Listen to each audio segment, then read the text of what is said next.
Hey guys, welcome back to Chef Monica's Kitchen. Today we have a special episode. I'm making something for our good friend Levi. Levi is a trainer at Cornerstone Community Wellness here in Sheffield. It's a great place that has an amazing full gym. My husband Jeff has trained with Levi for probably 2 years or so. During this quarantine, Levi has graciously offered yoga every day, Monday through Friday at noon, and then also some cardio workouts for people via Zoom, which I think is awesome. It certainly helped me to keep sane. Well, sort of. Maybe I shouldn't ask my husband if I'm sane or not. But anyhow, so I wanted to plug Levi. Follow him on Instagram and on Facebook at Levi Exercise. I will post the link on the description below. Also, I would like to do a quick shout out. Some of the veggies we're using today are from Coneflower Farm. They are a community supported agriculture farm in Tisquewa, which is about 15 miles east of us. I will also post a link to their information as well in case anybody's interested in signing up for their community supported agriculture or just buying fresh vegetables from them. So we are making a vegan dish. Levi's vegan. I happen to be vegetarian as well, so this is something it's sort of near and dear to my heart. This is a Moroccan tagine. Tagine simply means stew. If you've ever seen one of those conical shaped pots that they cook things in Morocco, that is also called a tagine. So the tagine refers to the stew and the dish it's cooked in. So we're doing an eggplant tomato tagine with chickpeas. We're going to start off here with our eggplants. Eggplant, a lot of people don't like them because they tend to be bitter. The reason that they're bitter is, generally speaking, by the time they harvest them, they're too old and they have a ton of seeds in them. So you want to make sure that you pick one that doesn't have a lot of seeds. How do I know? The best way to know is find an eggplant that has a really nice firm texture like this one does. And when you tap on it, it shouldn't sound hollow. It should sound pretty full. So that means that there's not a lot of seeds in there, in theory. So let's see how this one looks. We're using 2 of them. The moment I did of really truth. good on this one. There are hardly any He did seeds. really well on that I'm one. gonna cut the So, second one, see how I did on that one. so far so good. You can see that one looks pretty darn good. And all I'm doing with these is cutting the ends off. You never want to peel the peel of the eggplant off. What ends up happening if you do that is it turns into complete mush. It's still going to cook down and really It has tons of flavor in this thing. Anyway. well, there's flavor, but also its texture. So don't ever peel the peel of that. Otherwise, you basically have nothing left. So let's look at the insides. Beautiful. Look at that. Seeds. Couple of seeds, but that's just fine. So we're basically just chunking this up into about 1-inch cubes without cutting our fingers off. And then what I also have just to my right here are leeks. Leeks are, of course, a member of the alluvium family, along with garlic and onions of all ilks. Leeks tend to hold on to... Still on leeks. They tend to hold on to a lot of silt, so you need to clean them very, very well. In fact, sometimes I will cut them down the center lengthwise and then soak them in water to draw out all that sand so you don't get that grit in your teeth. Leeks, when you buy them at the store, they look like a ginormous green onion, kind of with that little furry end and then the green top. You want to cut off most of that green top. What I have here looks like green onion. It's actually green garlic. I got that from Coneflower Farm. You can use regular garlic if you want to. Just chop that up. And then what I have here is preserved lemon. I actually have a previous video that I will go ahead and post the day after this one on how to make preserved lemons. They're basically, you can kind of see them in this jar here, but they take the lemon and they salt the heck out of them and then cover them in lemon juice and let them brine, essentially. It's a way of preserving the lemon so that you can eat it later. You don't eat the fruit, you only eat the skin, but you do need to rinse that skin really, really well, otherwise it remains salty. These actually will keep for up to 6 months to a year or so. So I'll show you how to make those. Alternately, you can buy them online. A really good resource for that is Zamori Spices, and I will also post a link to them in the description below. Wow, lots of links on this one. I know, this is link heaven.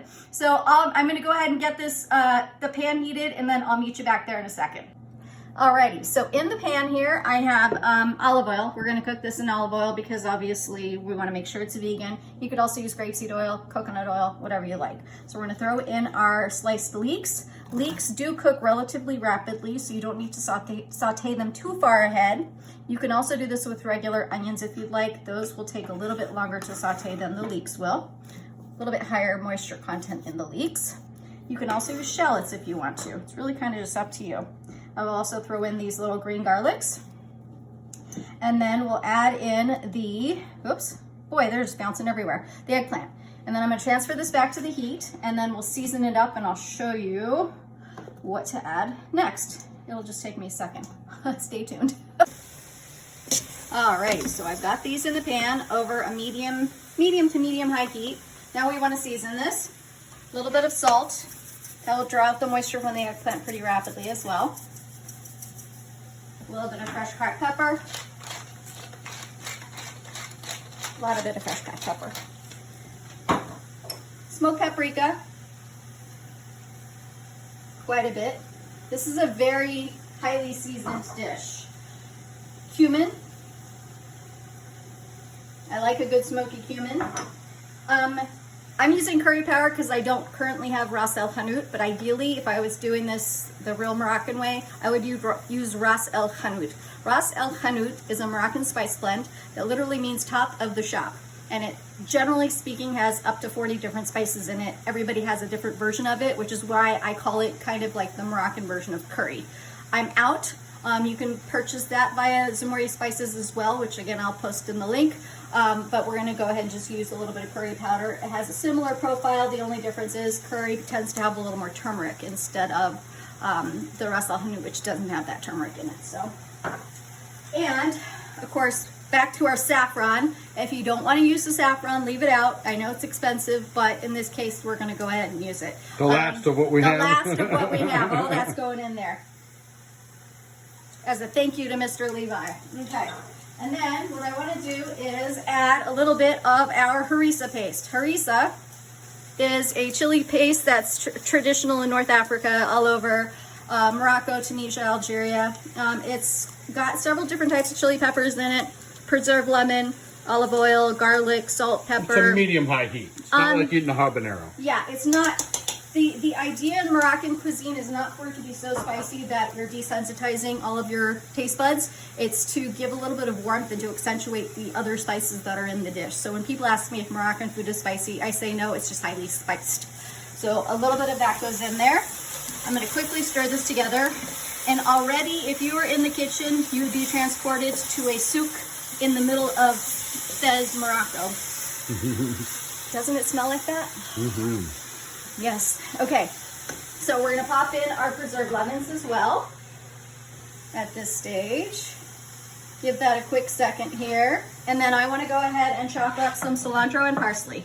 If you do not like cilantro, You're missing out. No, leave it out. It's fine. I know some people have an aversion to it. It is one of those acquired tastes. I do find when you cook it, though, generally speaking, it's a little bit less aggressive than when you use it raw, for example, in salsa. And I'm also using the Italian flat leaf parsley instead of curly leaf parsley. So we'll go ahead and scoop all that up and toss that in along with the preserved lemons as well. Make sure we get all the good stuff in there. Yum. Beautiful. Okay. And then I'm going to add some, these are whole peeled tomatoes. I use canned tomatoes because obviously it's not tomato season yet. If you had fresh tomatoes, by all means use them. Just chop them up and throw them in there.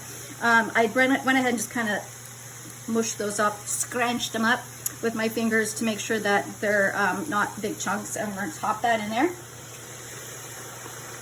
And last but not least, for this moment, we're going to add a little bit of stock. Make sure it's vegetarian stock, obviously, since this is a vegan dish. And we're going to add in about enough to coat that about halfway up. And it wasn't quite halfway. Yeah, it'll be enough. Okay. As the eggplant starts to cook down, it'll leach liquid as well. So we're going to let this saute uncovered for approximately 20 minutes or so until the eggplant is cooked down. It starts to thicken up, and at that point, we'll go ahead and add the rest of the ingredients. Alrighty, so this is almost done. I did want to mention, if you don't want to make preserved lemons and or buy them or wait for them to arrive, you can also just use some lemon zest. That works just as well, or just a little pinch of lemon juice in there. Don't not make it if you don't have the preserved lemons. There I am again with the don't not. I don't know why. Okay, so if you zoom in here, you can see how this is thickened up nicely. The eggplant is all cooked up. Smells so amazing. Smells amazeballs. The last thing I'm going to put in there are the chickpeas. Just plain canned chickpeas is fine. Make sure you drain them off and rinse them so that you get all of that salt off of there. You can also use any other bean if you want. Chickpeas is just fairly classic, traditional to Morocco, North Africa. Garbanzo if you're Italian. Garbanzo, or our beautiful dear friend Idris used to call them chickpeas, which just made me giggle every time. Spoke 5 languages. Yes, he was our tour guide in Fez when we were there. So we're going to toss those in there. So that'll give this a little bit of protein. And just a tiny bit of honey just to sort of balance out the acidity of the tomatoes. Not too much. And then we're going to let this cook up just a little bit longer so that it heats all the way through. Ideally, you can keep this for 2-3 days and then it'll get better and better and better in flavor, as almost all Moroccan stews do, because all those spices have a chance to marinate in there. And you would usually in Morocco serve this with just big chunks of flatbreads, Moroccan flatbreads, or if you wanted to serve it with a starch, you could do some basmati rice or quinoa if you wanted to get a little extra protein, or even couscous if you felt like doing that as well. I would also, just because I'm a cheeseaholic, I would also maybe crumble a little bit of fresh goat cheese or feta over the top of it as a garnish. So that's really up to you. Whatever. No longer you feel vegetarian like. then. It's no longer. No, it's still vegetarian. Oh, it's still vegetarian. It's just not vegan. Vegan, right. But that's just me. So You never get those you rules do right. you, and go home and make this.